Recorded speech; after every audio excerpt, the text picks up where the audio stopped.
Ya, berikutnya sejarah gereja abad ke-7. Kita agak cepat. Jadi kita sampai ujiannya sampai di sini saja ya.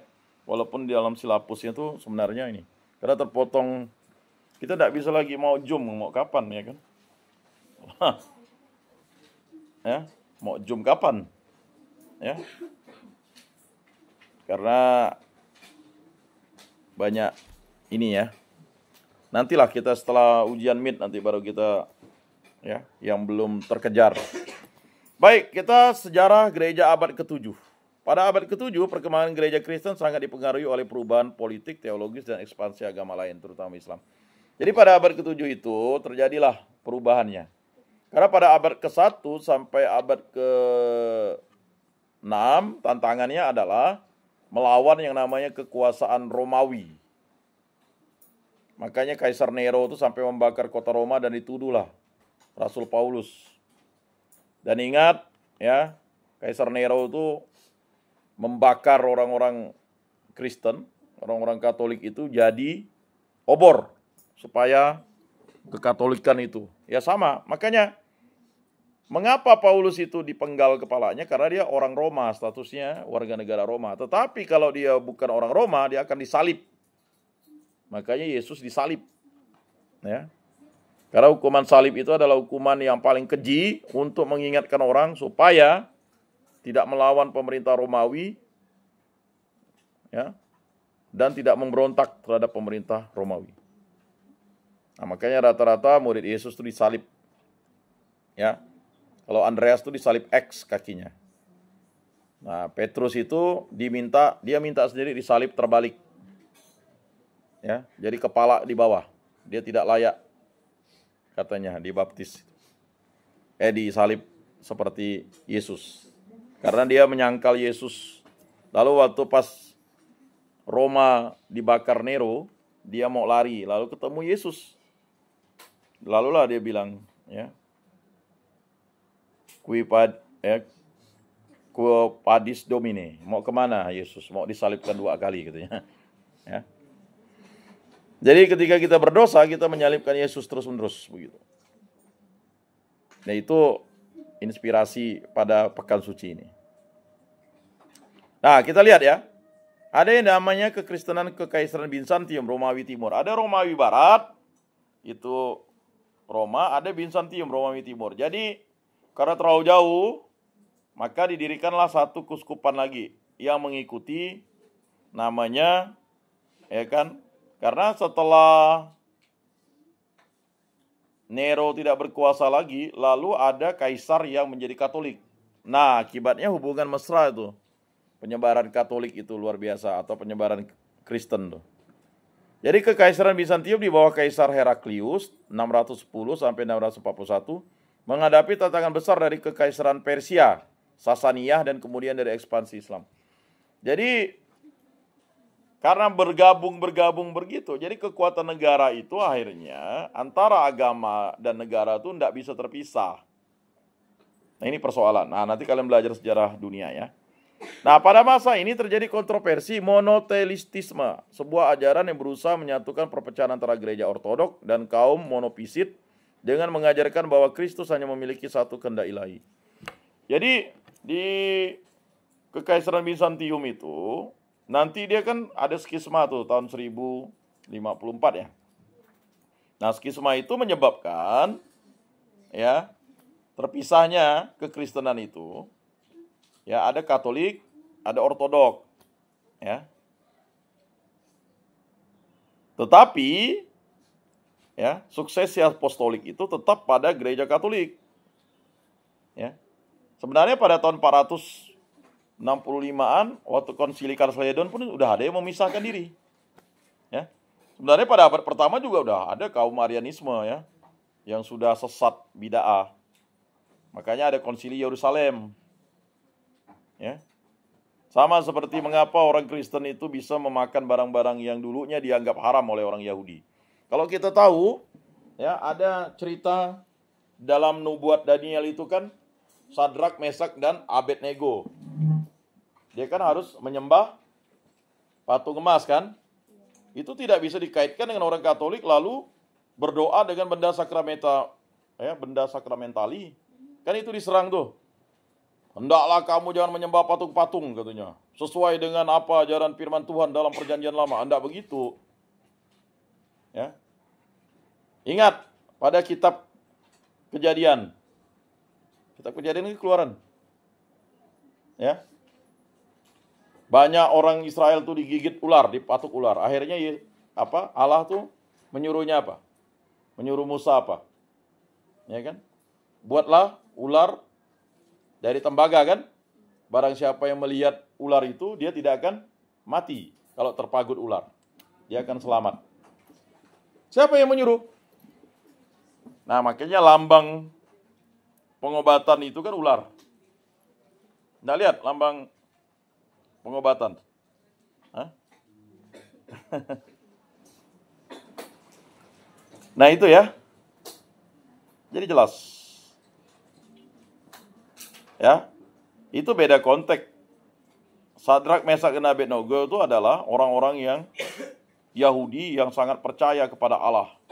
Dia rajin baca kitab suci. Lalu dia ketika Nebukadnezar itu mengikat dia dan memasukkan mereka, ingat ya, api itu saja untuk mantan itu udah panas. Ini dibuat 7 kali lebih panas.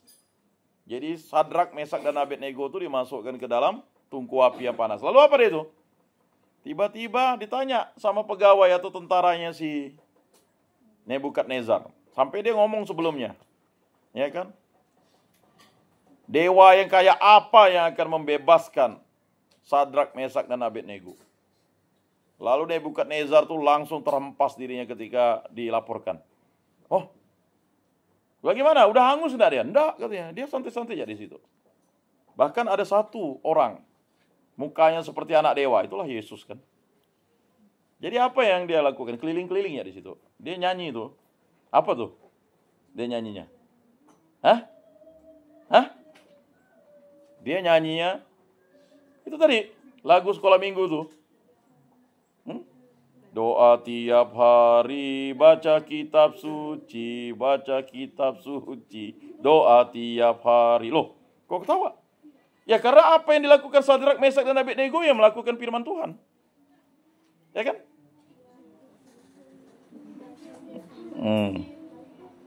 Hah? Kok terbalik? Nah, itu yang sebelah, gereja sebelah. Kalau kita kan doa tiap hari lu, ya kan? Lah.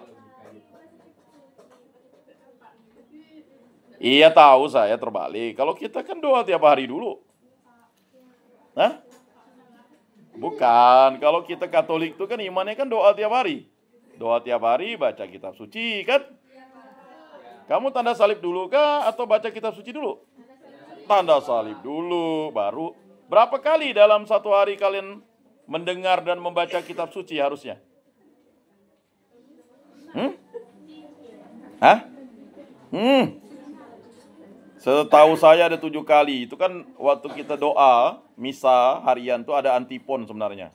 Antipon itu kan satu ayat kitab suci kan? Antipon. Antipon pembuka. Oh enggak baca antipon pembuka. Hah? Kok lagu?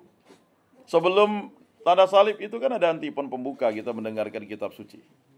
Habis itu kita tanda salib. Udah itu baru kita bacaan pertama.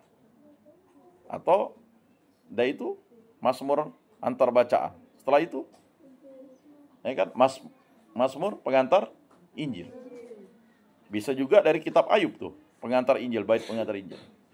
Lalu habis itu bacaan Injil wajib. Habis itu nanti setelah nyambut ada antipon komuni. Ya. Banyak orang Katolik itu dengar kitab suci itu, dengar kebaca. Ya kan? Ya. Kan tadi saya bilang, ya, doa tiap hari, baca kitab suci, baca kitab suci, doa tiap hari. Sekarang kita rubahlah sekolah minggunya. Makanya sekolah minggu itu diharapkan bukan pada saat bersama dengan misa nanti kalian buat. Ingat ya, para katekis yang nanti berkarya, anak itu wajib misa. Nanti ujung-ujungnya gara-gara ndak misa, yang paling utama itu adalah misa. Bukan sekolah minggu. Sekolah minggu itu adalah sekolah rohani tiap 1 minggu sekali. Minimal. Bisa diadakan hari Senin, Selasa, Rabu, Kamis, Jumat, Sabtu. Atau minggu sore. Tapi kita nih kebiasaan. Karena mau cari gampang. Orang tua itu lupa janji perkawinan. Mendidik anak secara Katolik. Lalulah maunya bersamaan. Biar anak itu tidak nakal, masukkan sekolah minggu. Bukan begitu.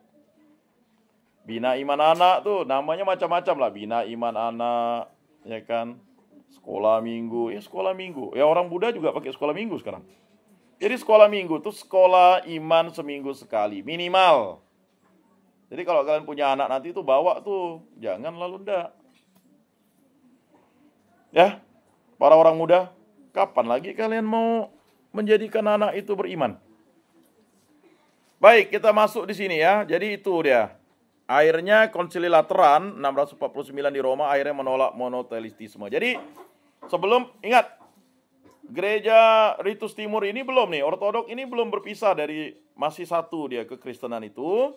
Tetapi sudah ada yang namanya gereja-gereja yang sudah memisahkan waktu Konsili Kalsedon. Tapi di Konsili Lateran ini ditolak monotelistisme. Nah, nanti dicek apa tuh monotelisme. Ya. Berikutnya penyebaran Islam dan dampaknya bagi gereja. Nah, pada tahun 632 Nabi Muhammad wafat dan umat Islam mulai melakukan ekspansi ke wilayah-wilayah Kristen di Timur Tengah, Afrika Utara, dan Persia. Maka daerah Timur Tengah, Afrika Utara, dan Persia ini mayoritas Islam. Ya, sampai sekarang. Walaupun sekarang mulai terjadi pergeseran. Ya, pergeseran. Jadi kekristenan itu, apalagi kekatolikan itu ada di wilayah Afrika itu menjadi agama mayoritas dalam dekade beberapa puluh tahun ini. Kota-kota Kristen penting seperti Yerusalem 638, Antioquia 637, dan Alexandria. Antioquia di mana? Di mana? Sekarang. Di Turki. Sekarang ya. Dan Alexandria itu di Mesir ya. Jatuh ke tangan Muslim. Banyak komunitas Kristen di bawah pemerintah Muslim mempertahankan keyakinannya tetapi harus membayar pajak khusus, jizyah. Jadi kalau di Arab Saudi itu ada berapa juta ya, saya lupa waktu itu. Dia belum ada gereja tetapi mereka misalnya gerejanya di Bahrain, di Uni Emirat Arab ya. Karena memang di Arab Saudi itu mungkin ya kita doakan akan didirikan gereja Katolik di situ karena di Vatikan sendiri sudah ada masjid ya. Karena kita bersaudara dalam kemanusiaan kan. Kemudian kekristenan di Eropa Barat. Di wilayah Eropa Barat kekristenan berkembang di bawah pengaruh kepausan Roma ya. Karena kepausan Roma. Makanya di situ. Dan misionaris dari Irlandia serta Inggris. Santo Agustinus dari Canterbury wafat 604. Itu dulu Inggris belum Anglikan ya. Tahun 1000 berapa itu? 1600-an itu Raja Henry ke-8 itu kan mau cerai. Jadi dia akhirnya tidak bisa disetujui cerainya itu oleh kepausan, makanya dia akhirnya memisahkan diri dari gereja Katolik. Nah, tapi pada tahun 604 ini ada namanya Santo Agustinus dari Canterbury, dikirim oleh Paus Gregorius Agung untuk mengkristenkan Anglo-Saxon di Inggris. Ya. Kemudian ada Raja Erwin dari Umbria 627 dan Raja Oswald dari Northumbria 634 sampai 642 memainkan peran dalam penyebaran Kristen di Inggris. Makanya Inggris itu kan kalau kita lihat benderanya itu kan rata-rata semua salib tuh. Ya. Lah, salib kan? Salib ada X-nya di situ. Enggak tahu arti X tuh. Salib Kristus loh. Hah? Coba kalian tanda X itu tanda apa sebenarnya? Kemudian ada gereja di Amerika dan Timur Tengah, Afrika dan Timur Tengah. Di Mesir, gereja Koptik tetap kuat meskipun berada di bawah kekuasaan Muslim. Jadi Koptik, setelah Konsili Kalsedon ini, Koptik ini memisahkan diri sendiri dia. Dia ada pemimpin patriarki sendiri dia ya. Kemudian di Ethiopia, kekristenan tetap bertahan di bawah kekaisaran Aksum. Nah, di sana juga ada gereja Kristen ya, Ethiopia. Makanya gereja Kristen Ethiopia itu cara-cara ibadatnya seperti Yahudi tetapi dia Kristen. Ya. Kemudian ada gereja Nestorian di Persia dan Asia Tengah masih berkembang meskipun mengalami tekanan dari Muslim dari dan Zoroastrian. Ada Zoroaster. Zoroaster ini aliran kepercayaan, dia ini sebenarnya dibilang Yahudi tapi dia itu baru gitu ya. Nah, nanti ada tuh. Nah, kesimpulannya abad ke-7 adalah masa transisi besar bagi gereja, sementara gereja Bizantium menghadapi tantangan internal dan eksternal. Gereja di Eropa banyak berkembang di bawah kepemimpinan Paus, sementara itu ekspansi Islam mengubah lanskap politik dan agama di Timur Tengah dan Afrika, menyebabkan banyak komunitas Kristen hidup di bawah pemerintah Muslim. Masih 4 menit lagi ya.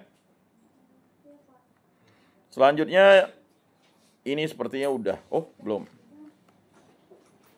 Nah, tadi ini yang kaitannya dengan abad ke-7.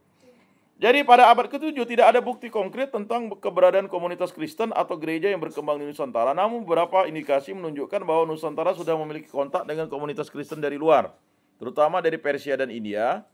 Yang pertama, pengaruh pedagang Persia dan India. Nah, kita tahu pada abad ke-7 itu, khususnya Sriwijaya, Sumatera sudah menjadi pusat perdagangan yang ramai dan berhubungan dengan berbagai bangsa termasuk Persia dan India. Berkembanglah agama Buddha di situ ya. Dalam sejarah kekristenan di Asia, gereja Nestorian yang berasal dari Persia sudah menyebarkan ajarannya ke wilayah-wilayah Asia, termasuk India dan Cina.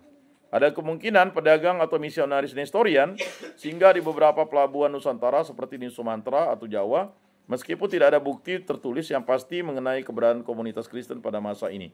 Jadi dulu ada komunitas Kristen, Nestorian namanya di Persia, yaitu pedagang. Ya sudah datang dia sebenarnya untuk melakukan survei. Nah, observasi loh, survei. Jadi gereja itu sudah melakukan survei. Berikutnya 2 bukti arkeologis yang berpotensi. Beberapa sumber menyebutkan bahwa terdapat prasasti Nazaret di Padang Lawas, Sumatera Utara, yang menunjukkan kemungkinan pengaruh Kristen. Namun bukti ini masih diperdebatkan dan belum bisa dikonfirmasi sepenuhnya. Selain itu, pengaruh kuat Hindu-Buddha di Nusantara, terutama dari kerajaan Sriwijaya dan Tarumanegara, membuat kemungkinan perkembangan gereja Kristen sangat kecil pada masa itu. Jadi karena dulu udah mayoritas Buddha ya, belumlah untuk penyebarannya. Berikutnya hubungan dengan Cina dan kekristenan di Timur Jauh. Pada abad ke-7, kekristenan khususnya Nestorian telah sampai ke Cina. Bukti keberadaan mereka ditemukan dalam prasasti Sen 635 Masehi yang mencatat masuknya agama Kristen Nestorian di Tiongkok. Mengingat hubungan perdagangan yang erat antara Cina dan Nusantara, ada kemungkinan bahwa pengaruh Kristen juga sampai masuk ke Nusantara meskipun tidak meninggalkan jejak yang jelas. Jadi kesimpulannya pada abad ke-7 belum ditemukan bukti yang kuat mengenai keberadaan gereja atau komunitas Kristen di Nusantara.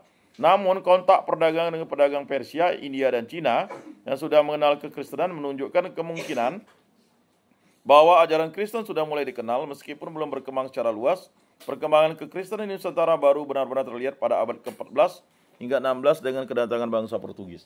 Nah, itu terbukti kalau pada abad ke-19 itu ada kongsi Cina di Singkawang ya, pada abad ke-19 dan 20. Itulah yang menjadi umat Katolik pertama, yaitu orang-orang Tionghoa di Singkawang. Kalau di Kuskupan Agung Pontianak, juga di Ketapang tuh orang-orang Tionghoa juga ya. Jadi kalau nanti kalian lihat di Ketapang itu juga orang-orang Tionghoa. Bahkan ada masih cucunya atau anaknya itu yang mereka adalah yang membawa agama Katolik ke sana, orang awam. Begitu juga di sana. Lalu mereka bertahan tuh dengan apa? Dengan devosional. Karena mereka tidak bisa, dia ibadat tapi dia devosional. Dengan mempertahankan doa Angelus dan doa Rosario. Nah, guru agamanya disebut Seng Sang waktu itu, ya, Seng Sang. Saya ada bukunya, ya, buku itu saya dapat di PSE, saya beli, ya, saya baca di situ sejarah gereja. Jadi di sana ada beberapa orang Katolik dan memang satu kongsi dagang Cina itu Katolik. Dialah yang mengajarkan itu dan dia tetap mempertahankan Katolik. Dari 8 kongsi, 1 kongsi itu Katolik. Nah, jadi di Singkawang. Jadi umat Katolik pertama yang tercatat itu ya adalah orang-orang Tionghoa. Jadi itu buktinya bahwa baru abad ke-19 dan 20 kita maju. Nah, demikianlah yang dapat saya sampaikan. Sampai di sini saja batas untuk kita meet ya. Silakan kalian mempelajari dengan baik dan benar. Dan untuk tugas-tugasnya seperti tadi saya ulangi lagi, bahwa tugas untuk ya makalahnya itu hari Rabu itu, ya, kemudian untuk videonya paling lambat itu tanggal 20. Kemudian untuk makalah fisiknya yang dijilid itu pada saat ya sebelum ujian tengah. Nah, itu saja yang dapat kita akan bertemu di ya setelah ujian mid. Semoga kalian dapat menyelesaikan ujiannya, karena kita ada 3 ujian tuh. Ya. Betul kan? 3 ujian.